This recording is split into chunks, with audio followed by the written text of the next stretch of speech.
Good morning, class. But now next topic is blood vessels. Blood vessels क्या होती हैं?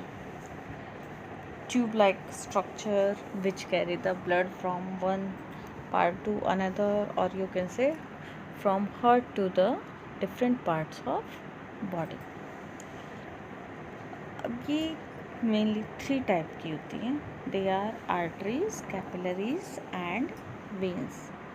Arteries क्या होती हैं? Arteries are the thick wall tube elastic fibre made up of circular smooth muscles and mainly function of arteries are transporting या carrying the blood from heart to the different parts of body. And second जो vein है, vein को name दिया है draining channel. इसके name के according आप देख सकते हो डिस्ट्रीब्यूटिंग चैनल मीन्स हार्ट से अगर ब्लड लेके जा रहा है तो वो डिफरेंट पार्ट्स में डिस्ट्रीब्यूट कर रहा है. लेकिन वेन्स को नेम दिया है ड्रेनिंग चैनल. ड्रेनिंग मीन्स कि वो हर जगह से लाके हार्ट में खाली कर देता है अपने आप को. हार्ट में सारा ब्लड ड्रेन कर देता है. That's why it is called the draining channel. और कैपिलरीज को हम क्या बोलते हैं? Microscopic vessels. माइक्रोस्कोपिक वेसल्स हम इसलिए बोलते हैं क्योंकि ये बहुत थिन है. दूसरा ये इतने सेल्स के पास हर सेल्स में ब्लड डायरेक्टली ब्लड तो नहीं जाता but they reach to the each cell of body and they also help in respiration. क्योंकि रेस्पिरेशन अगर कैपिलरीज वहाँ तक ब्लड नहीं लेके जाएंगे तो respiration will not occur. Now first come to the arteries. Arteries का अगर हम ये स्ट्रक्चर देखते हैं तो arteries की जो वॉल है that is thicker. थिकर होने का मेन बेनिफिट क्या है बेटा? हार्ट जब ब्लड पंप कर रहा है, अभी लास्ट मैंने इसमें बताया था कि वेंट्रिकल क्या करता है? ब्लड पंप करता है. जब वेंट्रिकल कॉन्ट्रैक्ट होता है तो वो कॉन्ट्रैक्शन के टाइम ब्लड का प्रेशर इंक्रीज़ कर देते हैं. क्योंकि सिस्टोलिक जब डायस्टोल होता है या सिस्टोल होता है, मतलब डायस्टोल के टाइम रिलैक्सेशन हुआ, जब सिस्टोलिक कॉन्ट्रैक्शन हुआ तो सिस्टोल के टाइम बाइकस्पिड और ट्राइकस्पिड वॉल्स तो बंद हो गए, तो एट्रियम की तरफ तो नहीं जाएगा ब्लड वापस. वो सारा प्रेशर कहाँ लगेगा? एक ओपनिंग होगी जो आर्टरीज में है, और मेन आर्टरी वहाँ कौन सी है? That is aorta. और आप कह सकते हो पल्मोनरी आर्टरी. जो पल्मोनरी वेन लंग्स में लेके जा रही हैं आर्टरीज, उन आर्टरीज में प्रेशर जाता है. तो अगर जब वो वॉल्स, ये आर्टरीज की वॉल पतली होगी, it can burst. Just like आप ये समझो कि अगर आपने बहुत प्रेशर से कहीं पानी का पाइप है और बहुत प्रेशर से आप पानी ले जा रहे हैं, अगर वो कमज़ोर होगी तो इट कैन डैमेज, और अगर वो मजबूत होगी तो वो इजीली पानी को ले जाएगी. नहीं तो क्या होता है, अगर बहुत प्रेशर किया तो वो प्रेशर उसे मतलब प्रेशर, अगर प्रेशर से पानी सप्लाई करते हैं तो फट जाती है. वो उसे क्या कर सकती है? सहन नहीं कर सकती. और प्रेशर को इतना ज़्यादा प्रेशर वो बियर जब करेगी तो वहाँ डैमेज होने के चांसेस पूरे हो जाते हैं. तो सेम यहाँ भी अगर हमारी आर्टरीज का वॉल्स थिक नहीं होंगी तो they can not bear the pressure exerted by the heart. तो हार्ट जो प्रेशर एक्सर्ट कर रहा है by pumping the blood, it can not be bear by arteries. Mainly हम इन्हें क्या कहते हैं? Arteries carry oxygenated blood.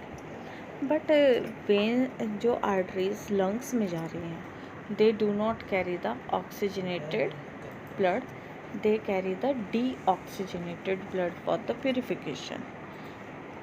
वो तो जस्ट मेन आपको क्या चीज़ याद रखनी है? Arteries carry the blood from the heart, so it is called the distributing channel.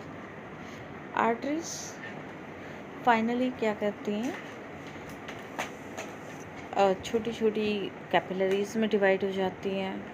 then they can they join with the veins and come again. तो ये वापस वेन्स में चली जाती है, मतलब आर्टरीज वेन्स से कनेक्ट किसके थ्रू, कैपिलरीज के। तो ब्लड वापस वेन्स में आ जाता है, but that time it become deoxygenated. Now एक पॉइंट और होता है, इट हैज़ नो वॉल्व। यहाँ पे इसमें कोई वॉल्व नहीं है। क्या रीज़न है कि इसमें कोई वॉल्व नहीं है?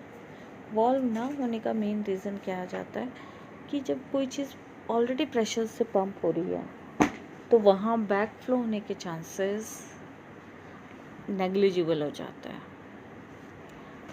क्योंकि प्रेशर जो होगा, जिस डायरेक्शन में प्रेशर जा रहा है ब्लड उसी डायरेक्शन में फ़्लो करेगा, तो वो बैक फ्लो नहीं करेगा। तो आर्टरीज में इसी वजह से कोई भी वॉल्व नहीं होती है। Now next is capillary. Capillaries बहुत थिन होती हैं and they are attach with the, they make the combination, or you can say they make the network like structure which connect the arteries and veins together। तो arteries और veins को एक साथ join करती है।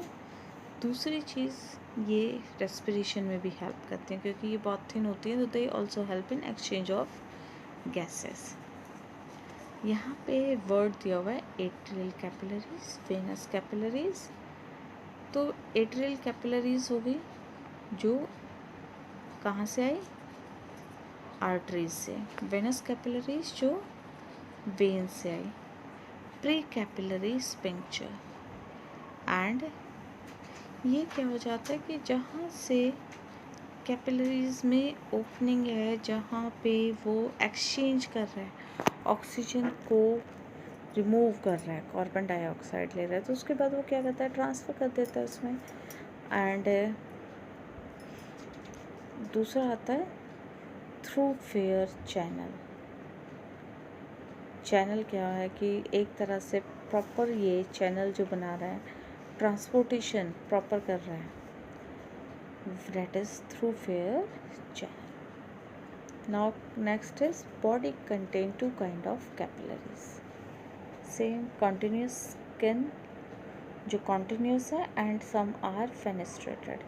Continuous जो एक continuity में चलती जा रही हैं, दे नेवर ब्रेक, जैसे skin, lungs, smooth muscle, connective tissues. And fenestrated क्या होती हैं, just like in pancreas, endocrine gland, small intestine, carotid plexus and ciliary process. Now next is veins. Veins carry कर रही हैं बॉडी के different part से blood flow, blood को heart में, and generally they carry the deoxygenated blood. But जो lungs से blood लाता है, they carry the oxygenated blood. तो generally they carry deoxygenated blood. इनमें वॉल्व प्रेजेंट होती है।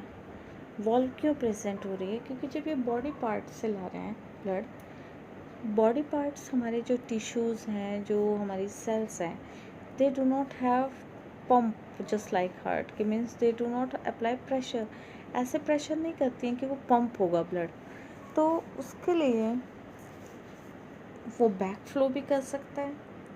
जब पंप नहीं होगा तो प्रिवेंट करने के, बैक फ्लो को प्रिवेंट करने के लिए वेन्स में पर्टिकुलर गैप के बाद एक वॉल्व प्रेजेंट होती है, जिससे वो बैक फ्लो नहीं करता। दूसरा, इनकी जैसे ये शेप होती है, तो इनकी शेप किस टाइप से बनी हुई है, अगर वो एक ऐसे जैसे डायग्राम आपको शो किया हुआ है, डायग्राम में अगर वो नीचे की साइड ऐसे बैक फ्लो करने लगे तो ये ओपन नहीं होगा, लेकिन जब ब्लड ऐसे आएगा, दे गेट ओपन। अब एक डिजीज़ का जो डायग्राम दिखाया हुआ है, that is varicose vein. Varicose vein में क्या होता है, ये ओपनिंग जो ये क्लोज वॉल्व होती हैं, क्लोज होनी चाहिए, वो थोड़ी सी ओपन हो जाती हैं।